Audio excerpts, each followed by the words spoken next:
कोई शिव भक्त, कोई राम, कोई कृष्ण, कोई दत्त, मेरे महादेव का कोई भक्त हो जिसके चरण की रज अगर गिद्ध के, पुराण की कथा कहती है देवता देते हैं पल्ला झाड़ कर और महादेव देता है छप्पर फाड़ कर। जब वो देता है तो देने में कमी नहीं रखता है। जो भी देता है वो छप्पर फाड़ कर देता है, कुछ कमी नहीं रखता।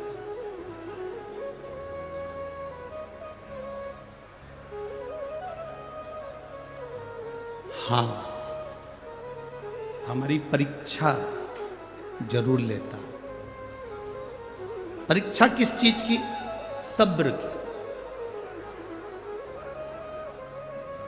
आप जितना जितना सब्र रखोगे, जितनी जितनी शांति अपने अंदर रखोगे, उतना उतना वो देता चले जाता है। शिव मंदिर में क्या चाहिए? शंकर भगवान के मंदिर में 3 चीजों का स्मरण करिएगा। एक, अपने घर का जल महादेव को जरूर, कानों में एक बात पहुंच चुकी है और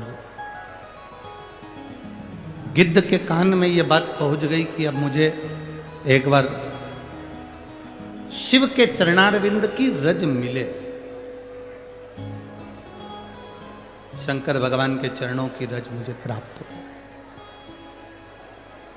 अब गिद्ध ढूंढने लगा कि कोई शंकर का भक्त, कोई राम का भक्त, कोई कृष्ण का भक्त, कोई दत्त का भक्त, कोई देवी का भक्त, कोई भगवान का गुणगान करने वाला, कोई भगवत स्मरण करने वाला जिसके चरण की रज मुझे मिले। गिद्ध उड़ता उड़ता गया तो कोई शंकर जी के मंदिर के बाहर एक संत रोज भगवान शंकर को जल चढ़ाते, पूजन करते, बुआरी लगाते, अपने घर की ओर जाते। गिद्ध ने देख लिया, चलते चलते ये संत मुख से बोलते जा रहे थे, नमः शिवाय, ओम नमः शिवाय, ओम नमः शिवाय, ओम नमः शिवाय बोलते हो। अब गिद्ध को लगा भगवान का गुणगान करते करते जा रहा हूं। दृष्टि जरूर पड़ती है। तुम यदि भगवान का भजन कर रहे हो, मुख से श्री शिवाय नमस्तुभ्यम कह रहे हो, तो मेरे बाबा की दृष्टि तुम पर रहती है।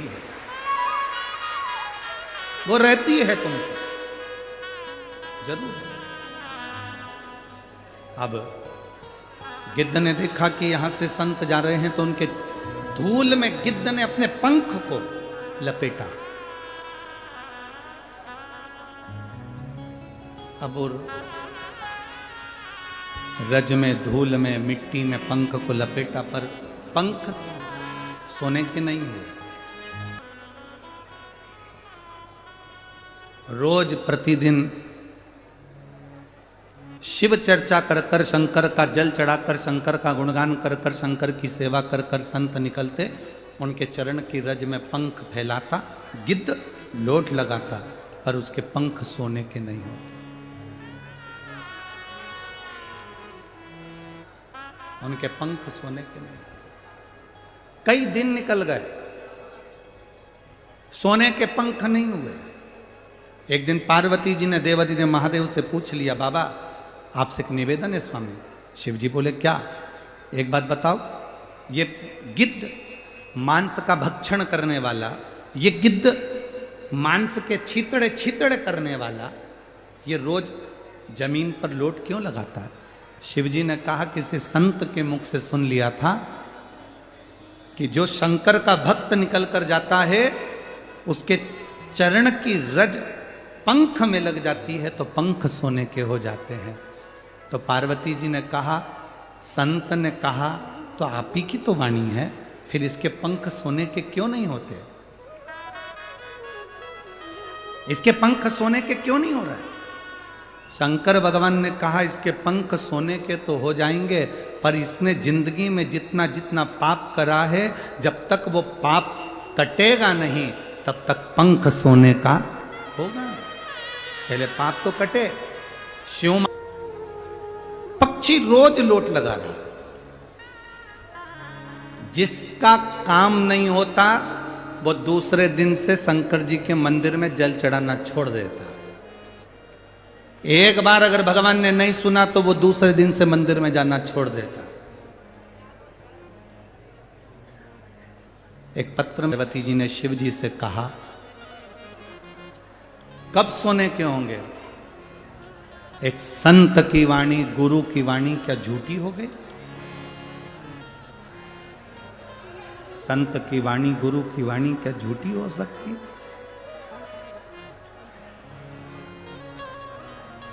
गुरु की वाणी क्या झूठी हो गई? नहीं। मेरे ओघड़दानी, मेरे शंभु, मेरे त्रिकालदर्शी, मेरे कैलाशी, अविनाशी, मेरे शंकर कहते हैं नहीं।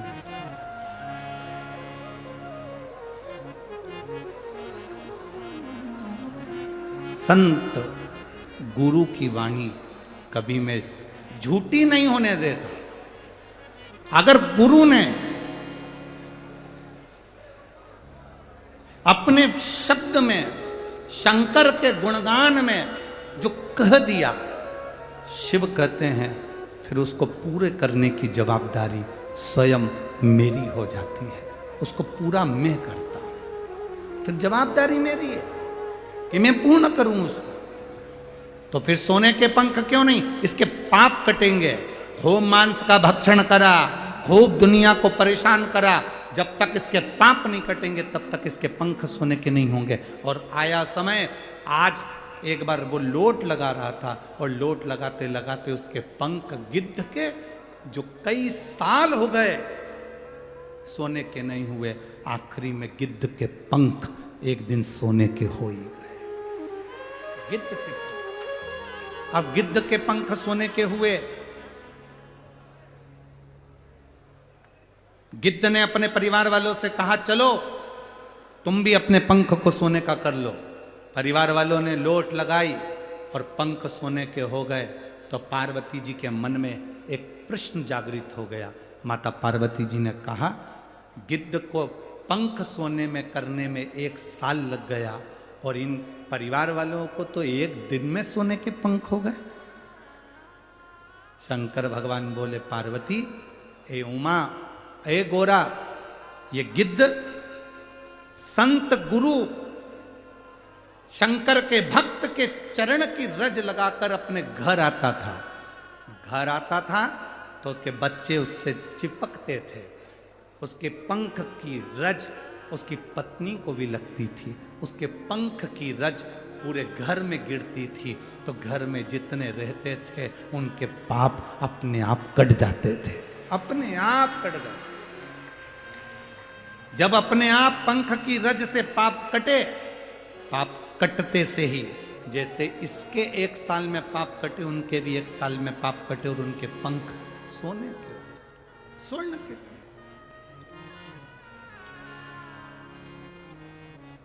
क्या देता है शिव? आप शंकर जी के मंदिर में जाते हो ना, वहां की जो रज तुम्हारे कपड़े में लगती है, वहां पर चढ़ाया हुआ जल तुम्हारे शरीर पर लगता है, तुम उसको लगाकर घर पहुंचते हो। यहाँ कथा सुनने के बाद इतने सारे शिव भक्त यहाँ पर आते हैं। इतने सारे शिव भक्त एक साथ श्री शिवाय नमस्तुभ्यम बोलते हैं, नमः शिवाय बोलते हैं, राम कृष्ण हरि बोलते हैं। इनके चरणों की रज जब उड़ती है, कपड़े पर लगती है, हम जब अपने घर जाते हैं, जो कथा में नहीं आए उनका भी कल्याण अपने आप हो जाता है, वो रज से।